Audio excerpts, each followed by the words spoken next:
I'm going to do a quick 180-degree turn here. You go to a baseball game. What are you looking at? What are you watching? Are you studying the pitcher? Are you watching the fielders where they move? I know what, as a sports person, I look at when I go to a concert. What are you looking at when you go to a baseball game? I think when I'm at the stadium, I'm always trying to see what I can't see on TV, you know? Like, and just like you said, I'm watching interactions with, like, coaches and players, like seeing when a call comes out, what's actually happening in the field, like watching shifts. And I don't notice as much when I'm watching on TV, like matchups, righty-lefty, stuff like that. I don't see it as much and see the field. And, yeah, I think that's what I watch. Basketball games, I'm fascinated about what these guys are saying to each other. Even at baseball games, like when I see Jeter always like get up to first, he's always saying something to people, you know what I mean? And they always seem to chuckle, they always seem to like it. I'm like, man, I'd love to get a mic on him for a game. I just want to see how these guys rap to each other, you know? Because, you know, the mystique of music people got taken away from me a long time ago. You know, I know they're me now, which makes them totally non-significant. You know what I mean? I know there's some schmuck who just, like, walked into something and got lucky just like me, you know? But for some reason, sports people I still see as, like, I watch them on TV so much, and they're, like, more iconic to me, you know? So I'm fascinated with, like, just the interactions between players and what they're actually saying to each other and stuff. And I would think that, you know, in baseball, I think it's more conversation. But you mentioned basketball. I think it's more trash talk. Yeah. There's no doubt that when Jeter slides into second, he and Pedroia are talking. They're not having trash talk. Right. LeBron drives around Kobe and slams. It's trash talk. Yeah, some trash talk. Well, a lot of trash talk. There's a lot more of that in that game, I guess, you know. But baseball has that. I mean, you're almost not allowed to go past a certain point of trash talking in baseball, right? That's the old school unwritten rules of baseball that I like, you know. A little more decorum, but a guy comes inside with a pitch or a guy hits one of your players, you'll see a little bit more of that. But yeah, basketball lends itself to that a little bit more, I think. Isn't Quentin Granke's going to be tonight, isn't it? Yes. Yeah. That should be fun. Yeah. See what happens there. Yep. I don't think anything happens the first game. They won't make it that obvious. You can't make things too obvious in baseball. That's the thing. I think a lot of fans sometimes yell for a beanball war, or you got to throw at that guy. But first of all, you can't make things too obvious, and then second of all, you hit one of their guys, there's a good chance they're going to come back and hit one of your guys. Hurt. I've had players tell me that they would get irritated with certain pitchers when they would do that because, okay, you just hit their best player. Guess what? One of our best players is about to get hit too. Was it worth it? Was it worth it to do that? Yeah, it must be. That must be a weird relationship between pitchers and hitters because, especially in the AL, you plunk somebody, it's not you getting plunked. Right. Do they talk about that beforehand? Is there like I'm going to hit this guy, you might get it tonight? I don't think that it's always accidental. I think that definitely going into it. Sure, there are managers. I've talked to some managers who have said that they ordered it, and then I've also heard some players say that you don't need to be told, that there are times where you are told, times where you aren't told, but you know that's what you need to do. Girardi seems like a guy who wouldn't call for the plunk. Or maybe he secretly does it. Maybe that's the trick, huh? You know, I think that Girardi, a guy who's been a catcher, a guy who knows all that goes into that, you also have to know the mentality of the guy you have on the mound. Mike Mussina may be a Hall of Fame pitcher. He's coming up on the ballot. Wasn't a guy who, when you talk to people around the Yankees, was comfortable doing that. Maybe he didn't want to give away the free base runner. Maybe he didn't think that that was his role to do that. But I've also seen young players who come in and do it, and then all of a sudden they're a hero in the clubhouse. Yeah. You know, they've hit a guy in the leg or the shoulder or something like that, and okay, this guy did it the way he was supposed to do it. Right. So you also don't have to hit a guy. I was talking to David Cohn about a situation he encountered when he was pitching for the Mets, and all he did was buzz a guy under his neck. And he said that got the point across. He said, I wasn't trying to hit him, but I was trying to let him know that what they were doing wasn't right. Boom, right under his neck. He said it stopped. Huh? So that's fun. So you do watch the games very closely. I mean, you're on top of this to be worried about that insight and to even think about Girardi and beanballs. I'm not sure every fan is is going that in depth with the knowledge. Well, I wonder. I mean, I guess it's just, yeah, I guess it's what we've talked about before. Like that level of like, yeah, I'm a Yankees fan, and the level of like sports nerd, you know? Because I'll sit there, you know, late at night and I'll watch a Padres Angels game, and I'll watch every pitch and watch it the same just because I love baseball, you know? And I just happen to grow up with the Yankees more, you know? Who knows? What if I became a Mets fan?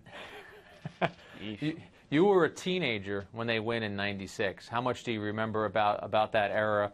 And that was a pretty good run that you were able to enjoy as a kid who's 15 to 20 or 22 or whatever you were when they have that run of 4 and 5 years there. Oh, that was the best. Especially I started to really, really follow the Yankees in '86 when the Mets were good, because that's when like the line in the sand got drawn locally, you know, because where I'm from, it can go either way, Mets or Yankees. We're still too north for Phillies, but Mets, you know, you have to make your pick at some point, and you know. For those who are watching this, the New Brunswick area, yeah, Central Jersey, exactly. kind of right in the middle there. We think it's Central. If you ask someone from Trenton, they'll say they're Central. It's a whole Central Jersey debate. I'm a lifelong Jersey resident. I'm going with Central on New Brunswick. People from North Jersey usually don't think Central Jersey even exists. They just say they go north to south. They don't think we're even there. I gave you your props, Central Jersey. I gave you your props. I appreciate it.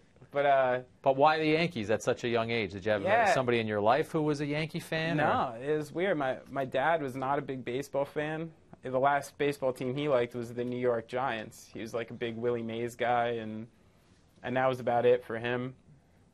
So I really think it came just because it was on TV. I think I found it on TV easier. That must have been the reason. It was just there. And some of the early players from the Yankees during that time I really liked. I loved Dave Righetti for some reason. He was just like one of my favorites. And then, like we were talking about before, I got really into baseball card collecting and stuff like that. And probably like '88, that was like when I started getting into it. And I got really into a lot of the young Yankees guys who were coming up, all those busts from like the early '90s, like Kevin Moss and Brian Jordan, and I guess Noakes wasn't a total bust, but just those types of guys. And that really got me interested in that team when they were really bad for a decent stretch there. And that's when I became a big fan in the early '90s. So when that happened, like when '95 happened and those guys started coming up and just that team started really, you know, that's when I'd say like I was officially just gung-ho, 100% Yankees all the way, you know. But you see, it's encouraging for you to say that you lived through some of the dark times, because I covered those Yankee teams. I started covering the Yankees full-time in '91. And you should have to suffer a little bit as a fan. You should have to go through a 70-win season or a 75-win season to see the gradual improvement. And like you said, '95, having been around that team the whole time and watched Showalter take that team over, that '95 team was one of the most entertaining teams I've ever covered, because they had to make this incredible run at the end to even make the postseason. Then the wild card series against the Mariners, you thought they had it. So to hear you talk about that, that's kind of cool, because somebody who just jumped on the bandwagon in '96 and said, this is the way it's supposed to be. Yeah. No, you got to bleed a little as a fan. Yeah. I think that's part of being a fan. I agree, and it's funny because anybody who came up, like you said, after '96 is, I mean, they've had stretches maybe where they weren't in the World Series. They've always been good. You know, the Yankees haven't been bad since that time. So I am glad I got to see. It makes me feel a little more legit, so people don't make me feel like a front runner. You know, I travel all around the country and all around the world in a Yankees hat, and people got a lot to say about the Yankees. You know, you win that much, people have a lot to say. So I'm glad that I got my stripes, because I have an easier time, like, sticking up for it, you know? Give me an anecdote. Give me something that somebody has told you from some far-flung place because you had the interlocking NY on your head. What did you get? Oh, God. I've basically just cast aspersions from across the street. I mean, I used to go to Boston all the time when I was younger, and, you know, I'd make it a point up there to wear my Yankees hat. Because the cool thing up there is that 1 out of every 10 guys is a Yankees fan, and he's your best friend if you rock it up there. You know, he's like, oh, what's up, man? You know, they got Yankees bars up there. But down south, like, the whole Yankees thing has turned into, like, beyond a sports conversation. It's turned into like a political conversation, you know? I mean, they're called the Yankees, you Right. know? That means more than that from certain times in history. Right, So, of course, of course. yeah. How about somewhere beyond Boston or beyond down south? I mean, you guys have played everywhere. I mean, if you're in Europe or Australia, No, they just don't care about baseball. they just don't care. No, I mean, I remember one time me and Alex Levine, my bass player, who was a really good high school player, actually, and played against Todd Frazier in high school. I bring gloves on tour sometimes just to have a catch wherever we are and kill some time and truck stop or something. And we were playing in this main square in Hamburg, Germany, and literally a circle of people came around to watch. We were literally just having nothing impressive, soft toss, you know, not even far. And people are like, oh, you know, like it was this crazy foreign thing to them. So Just because you were throwing a baseball around. yeah, they just, you know, they don't see it, you know. I was impressed. I'm glad you brought that up. I'd never been on a tour bus before. I get on your tour bus. Not only do I see a couple of baseball gloves and a football. I got a football under here somewhere. There you go. So yeah, And a Giants football too. Good man. Yeah, this is belongs to someone else. But we had the football, you had the baseball gloves, but then there's a bushel of bananas. You guys were eating turkey sandwiches. I mean, you get on the road. I guess you guys there's some element of trying to live a healthy life because you guys finished your show and I remember your lead singer Brian Fallon is wolfing down a turkey sandwich and a bottle of water. He's taking it nice and clean living. Yeah, I mean, the way I look at it, man, is you can either go like Lemmy or Sting. You know what I mean? You either use the absolute worst things to keep you going on the road, or you need to go like some level of like health, a little at least. Right. Maybe that's just getting old too. You know, I can't eat Taco Bell every day. When we were first a band, we got Taco Bell bucks. We were given like 500 Taco Bell bucks by Taco Bell to use at all the stores, and yeah, I mean, I can't eat that twice a day anymore and like do what I do. I wish I could, or I'd be one of those giant fat drummers who like just uses his arms. You know those guys? Those like. I'm glad you brought up drummers because I got to see you guys over Memorial Day in Asbury Park, and I'm honing in on you. And I mean, I see power and I see speed. So if I was going to make a sports comparison, I would say you kind of want to be the Mike Trout of drummers. You want to have power. I mean, that's a good. I'm dropping a nice name on you there. Yeah. You want to be fast. You want a lot of gusto. I mean, I guess most drummers are like that, but you really get out there and get after it. I'd say, thank you, first off, but I'd say the metaphor, we'd have to go with someone more like, you know, Mike Trout, he's a lead singer. He's a lead singer. He's a stud, you're I'd right. say I'm more of a, man. Alfonso Soriano, mean, you want to go there? Power and he speed? strikes out too much. He had a 40-40 year, though, didn't he? Or did he come Yeah, fall he right did. here? He had the last 40-40 year, didn't he? Yeah, and then I don't think he's ever stolen more than 10 stolen bases since. I don't know how that happened. Soriano, no, he strikes out too much. That would mean I'd be sloppy. Okay, we don't want that, yeah. You know, for some reason, I went straight to Joe Mauer. How do you feel about that? Is he quick enough? Joe Mauer is a tremendous hitter. I don't know about the speed. I'm thinking of power and speed, but Joe Mauer Maybe is... Pudge in his prime? Yeah, Pudge was a good one. I like that. I'm thinking catcher here. I always relate drummers to catchers. Interesting. Because you're the guy with the most physically exhausting job.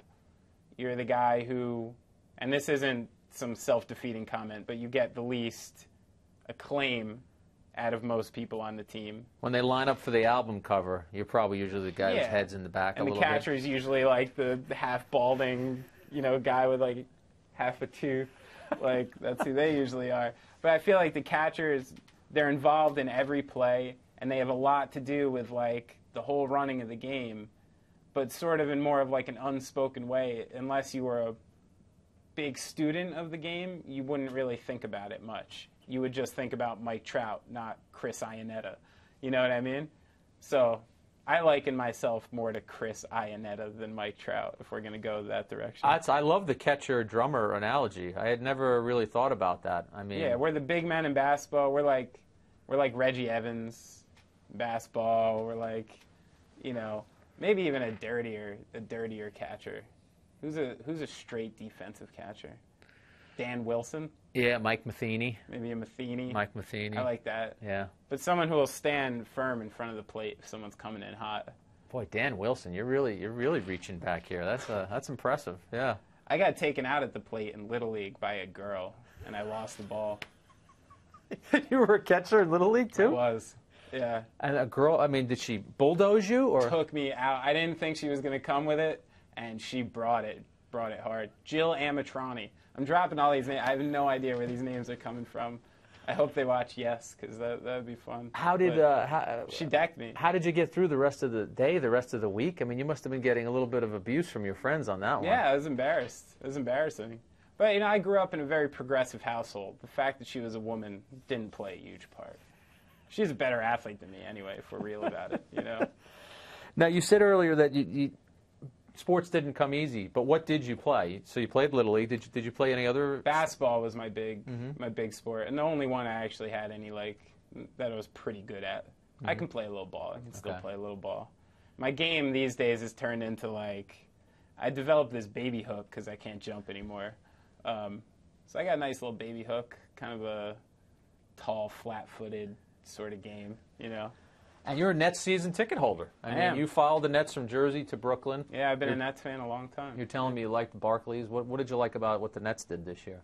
Well, I mean, just the Nets going into the season thinking the Nets were going to make the playoffs is a nice change of pace for me. I mean, really, I started really following the Nets in the early 90s. I actually started as a Spurs fan, but just because of David Robinson. Loved the Admiral. But, the Nets, like we were talking about before with the Yanks and earning your stripes, if you've been a Nets fan for years, there's literally nothing to cheer about for all these years. They drafted badly most of the time. Free agents were bad most of the time. We had that one run. One of the greatest mornings of my life was when I woke up and saw that Jason Kidd got traded for Stephon Marbury. And I couldn't have jumped out of bed and hit the ceiling because I love Kidd and I hated Marbury. So Jason Kidd retired today. I don't know if you saw it. Yeah. Sad. Good career, though. Great career. He'll be remembered as, he's a terrific, smart ball player, a guy who we were talking about before. What do you watch? When I would watch a basketball game, well, first of all, everybody watches the point guard. But he's a guy who you had to watch him the entire game to appreciate everything that he was doing. Yeah. The only guy who could, not the only guy, but a guy like Stockton and Kidd, they don't even have to score a point to have a tremendous impact on the game. Yeah, how many balls I've seen Kidd just get a hand on, in defense and just change a play by being somewhere smart and just being in the right place. Yeah, none of that stuff that shows up on the stats. Yeah. But, I loved what the Nets did this year. I liked the new stadium. I wasn't mad that they moved because when they had those couple years, with Kidd and Kenyon Martin, they went to 2 straight finals against the Lakers and the Spurs. I bought tickets for those games day of at the box office. Those games were not sold out in New Jersey, and I was embarrassed then even as a Nets fan, and I was like, there's something funky here that obviously isn't working. Yeah, there's something missing if you can't do that. So when they left, I was, and half of my family's old Brooklyn, so I didn't feel bad about, cheering for a team from there and stuff like that. It's actually closer for me now, too, so, yeah, it works. I want to make sure that the other guys in Gaslight Anthem watch this. So here's what I want you to do. I don't think any of them watch Yes. Besides me. Tell us the names of the guys in the band. So then if you ever talk about this, you can say, hey, I mentioned you. Now they're forced to... True. Guys in the band, Brian Fallon sings, Alex Levine plays bass, Alex Rosamilia plays guitar, and Ian Perkins is the new guitar guy. And Benny Horowitz is the drummer. That's me. Now you're on the road maybe 8-9 months out of the year. When you're in some of these places that don't have your normal channel choices or the ability to maybe get the internet the best way that you want to get it, how have you been able to satisfy your sports addiction, so to speak? What are some of the things you've done to keep in touch with the Yankees, to keep in touch with the Nets? Well, I mean, right there, once you take out TV and internet, I'm kind of marooned, you know what I mean? It's not like you can pick up like a Times even, or a Ledger and read the boxes the next day, Even in English-speaking countries, when you're in England and Australia, I'll pick up papers looking for any shred of NBA or MLB, and I get, 60 pages of footy, and I'm just like, this sucks. So, no, I get a little lost sometimes. When I leave and I'm in a place where I just can't keep up on it, then I have a hard time keeping up. Will you sit in your room on your laptop and, if you can get a connection, do a pitch by pitch or something like that? Yeah, for sure. Have you done that? Yeah, I've spent a lot of nights on Game Channel when other guys are like going out and having some fun or something. I'm like, there's a tub in this room. I got an internet connection. I'm like, I think I'm good for the evening. Do you visualize it? I mean, if you see Cano 2-0 count, are you thinking to yourself, there should be a hit coming up soon? I'm wondering. I'm like, Girardi letting him swing. I'm like, I know he's not taking it. Cano doesn't walk all that much. No, he doesn't. He's when he does make outs, Kevin Long has talked about how it's sometimes he's his own worst enemy. The pitchers don't get him out; he gets himself out by straying out of the zone a little bit. Now that guy's a rock star, Cano. I went to Taiwan for 9 or 10 days when he was on a Major League Baseball tour. Yeah. He and Granderson. He goes for it. He couldn't walk anywhere without people all over really? him. Yeah. How's he take? Is he a humble guy? Very humble guy. Loved the attention. Signed the autographs. Shook hands. I mean, when somebody, all they want to do is just shake your hand. I remember one situation. There was some kid who had waited hours and hours and was holding up a sign. I've been waiting however many hours for your autograph, and it was nice to see the kid get the autograph at the end of the day. But, I got dissed when I was a kid by Ruben Sierra. You did? What happened? I did. It was like the only time I had an opportunity to get a ball signed by a player. Went early to a game. I was down close. He just ignored this line of kids, just walked by all of us. And I forever hated Ruben Sierra because of that. I got to do this with you now. Yeah, let's You get mentioned into the baseball cards earlier. Yeah. So here's what we're going to do. All right. You got to pick one of these. What do we got here? Fleer, Don Russ? You know what? I stepped it up for you. We got Topps 2012, though. Oh, so pick one of those. You get one pack. That's kind of trifling getting last year's. That's all right. You'll be satisfied. All right. I'm going to take the blue pack of Topps. We're going to go through these.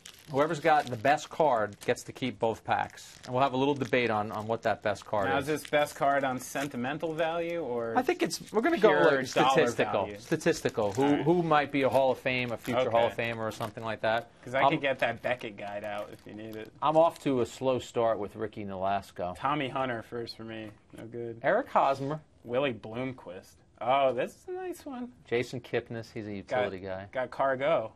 All right. Might be tough for you. I got Jason Worth, big contract. I'd win the big how's this contract. work, though? I just got an Al Kaline card. Ooh. Is he in the mix? How do we me do see. with historical cards here? You know what? That would mean that you win automatically. I thought I wanted to go with the day-to-day stuff, so we might put him off to the side. I got Brian McCann. I got mine. Carlos Santana. All right, I'm holding out my best one right here, too. Got mine, too. What do you got? Carlos Gonzalez. David Ortiz. There's no debate. I win. So over. We're picking David Ortiz. That is true. Cargo is a nice player. David Ortiz is. But he could. No, he could surpass him for Ortiz today. is a Hall of Famer And for this already. show, it's David Ortiz. Thanks, you win. man. Appreciate you win. it. Well done.